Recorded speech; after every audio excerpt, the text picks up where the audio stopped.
Today, I want to talk about one of those anomalies from the N64's library of games. And by anomalies, I mean games that mostly everybody and their mother owned and remember very fondly, but weren't incredibly remarkable.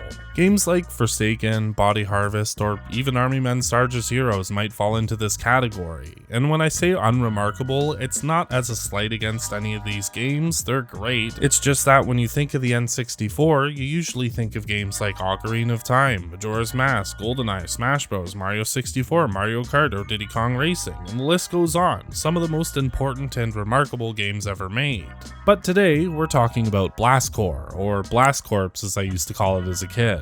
And what's there to say about Blast Corps? Well, it's an early N64 puzzle game developed by Rare that released in March of 1997. Now typically I make it a point in my videos to either play the original release or a remake if it's better, but today I'm playing Blast Corps on Rare Replay because, as fate would have it, I don't actually own the original cartridge. I thought I did, but I don't. I went to reach for the cartridge, it wasn't there. Moving on. In any case, the Rare Replay version is extremely faithful to the original as far as I can tell. Only, I can imagine the Rare Replay version probably controls and performs a lot better, but that aside, it's more or less one-to-one.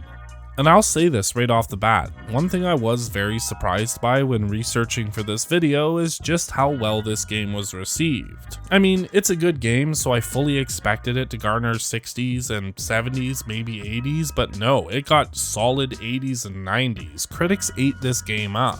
Next Generation described Blast Corps as effectively every Tonka fantasy brought vividly and explosively to life.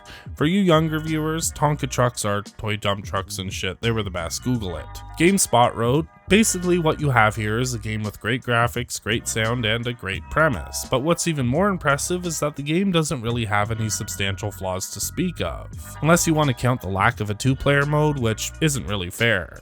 A critic from Next Generation stated, the vast size of the levels and numerous secret and bonus areas make Blast Corps one of the few Nintendo 64 games that justifies its exorbitant price tag, which according to the Sears Wish Book from 1997 was $89.99. In 1997, in today's money that's just over $160, or $114 for you Americans. And hold up, you mean to tell me Clay Fighter 63 1/3 was $119? We already looked at that game on the channel and in no way should that have been worth $119.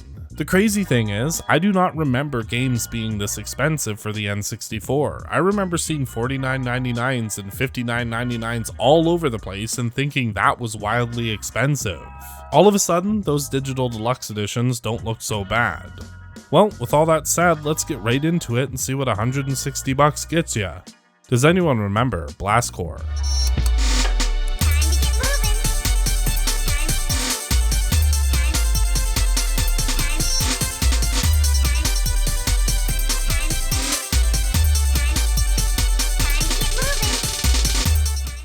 So the plot is that on a peaceful parallel Earth, an incident happens where two defective nukes start to leak radiation and the automated truck they're on malfunctions, placing itself on a direct path to the detonation site. And this is a problem because there are, buildings and shit in the way, I guess. To solve this problem, the powers that be hire the Blast Corps to clear a path for the truck.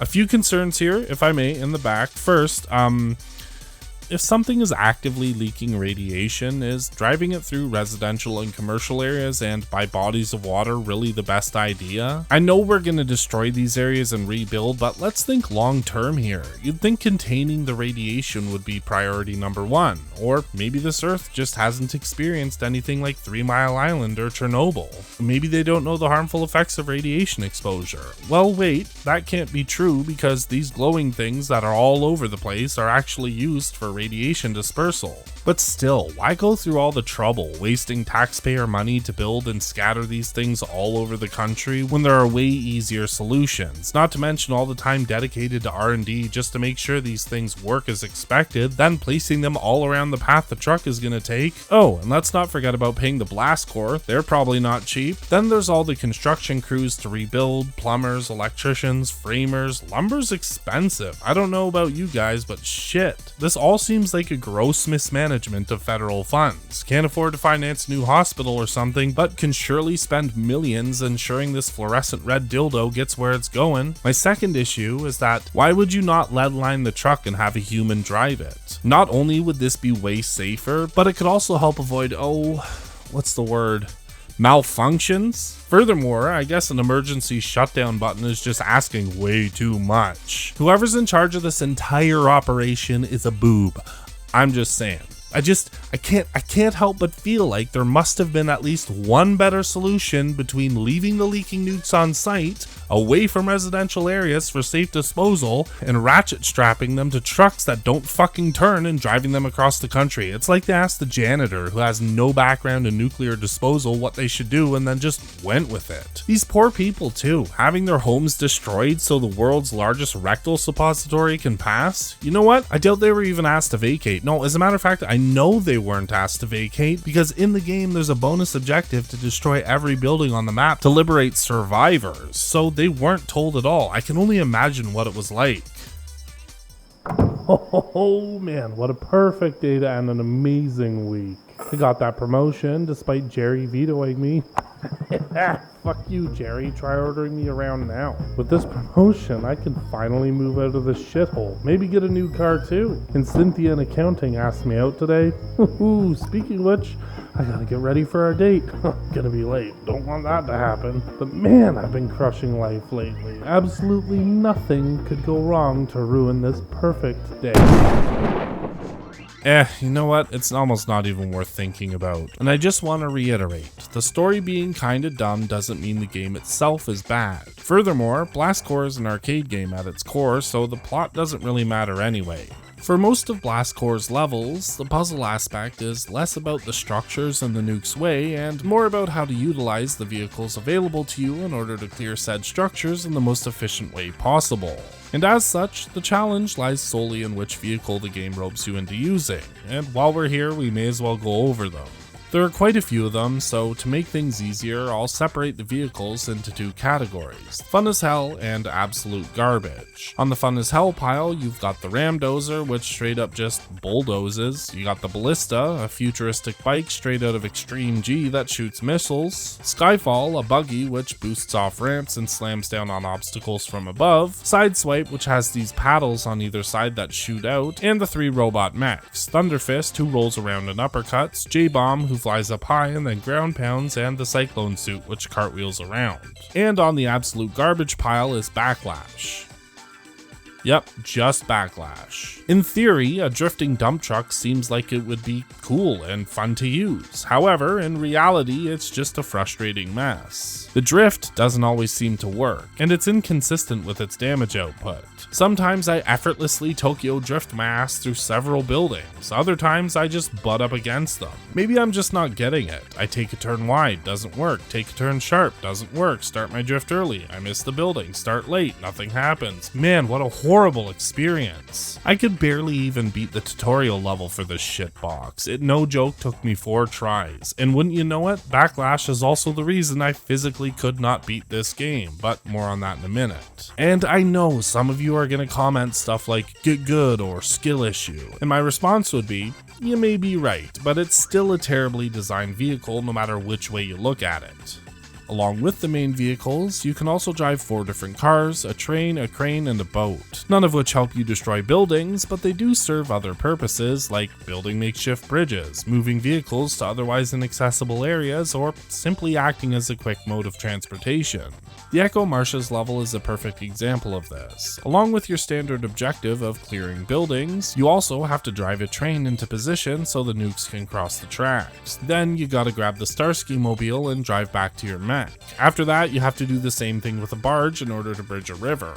The Beaten Tracks level is especially clever. You start the level on a train that's carrying a TNT block. You gotta drive the train into the station, then you have to get out, race around the station, destroy the kiosk with the bulldozer, then load the dozer onto a crane. You then use said crane to move the dozer across the tracks. Then you cross the tracks yourself on foot so you can finally use the dozer to push the TNT block into the station, blowing it to bits and clearing the path. Ta-da, done. I honestly wasn't expecting this level of complexity from this game. but it's actually awesome, and beating tracks was a really fun puzzle to try and figure out. However, with the good, there also comes the bad. Any level where you need to use the ram dozer to push TNT blocks into obstacles is an absolute nightmare. If the blocks moved how you'd expect them to, it would be fine, but they don't. They constantly slip off the side of the scooper. It almost feels like the hitbox for the scooper is a wedge and not flat like it's supposed to be. Along with the main missions, you also have challenge missions, and these are great for times when you need to step away from a level you're frustrated with and can't beat. My favorite challenge, Cobalt Quarry, is just a simple 3-lap race against the clock, and I chose to do it in the dump truck, just to prove that it's not completely useless. It is. But the race itself is just simple, mundane, and relaxing, and the song that plays during the race is really fun too.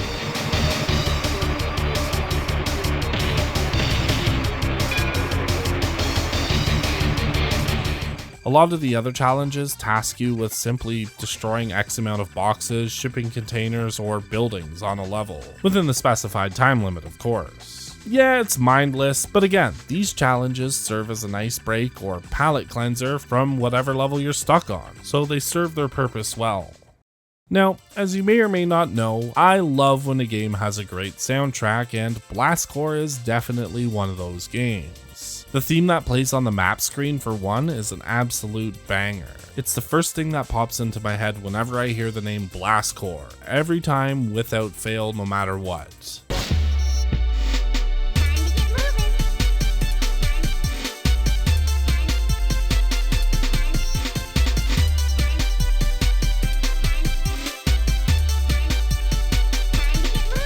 But beyond that song, every other track in the game just oozes awesome with that unique rare style and sound.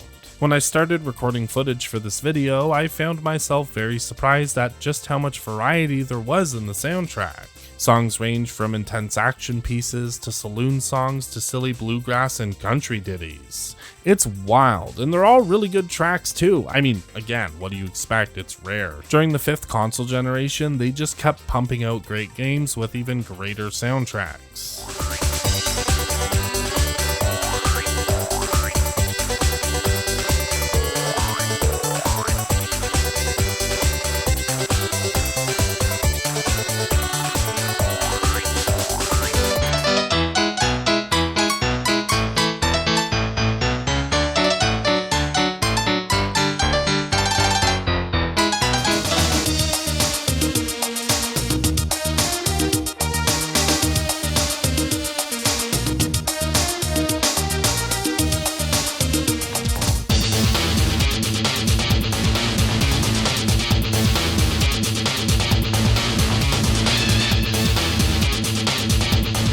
Ugh, so wicked. Lastly, I find it neat that if you play this game for a bit, then go and play GoldenEye, Perfect Dark, or hell, even Banjo-Kazooie, you'll really see this game's influence on the soundtracks for those games. I've noticed it mostly in Perfect Dark, but either way, here are a few examples.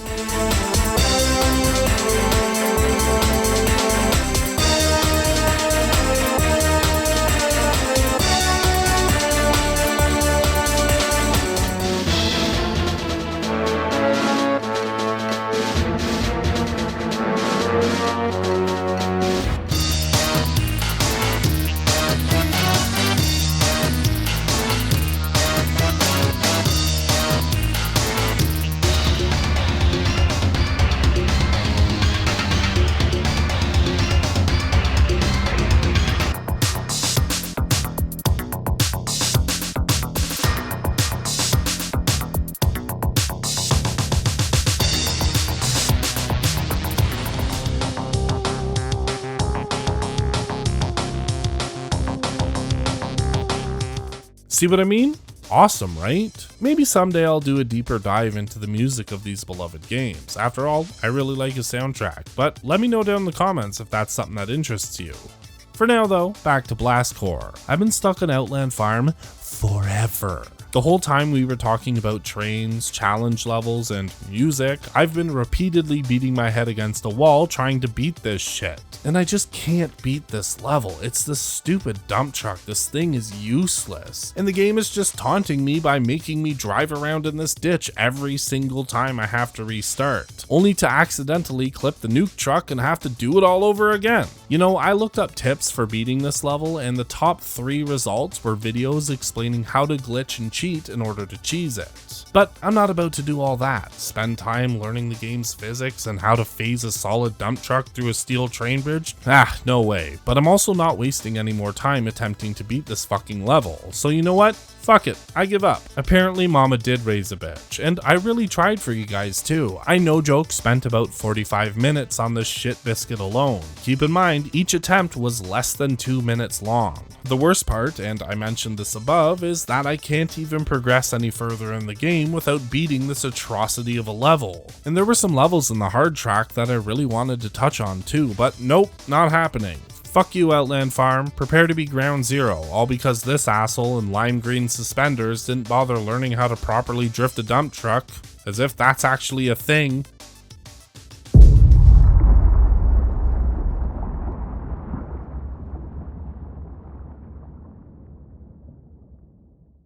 Sorry about that. Sometimes I can be a little salty.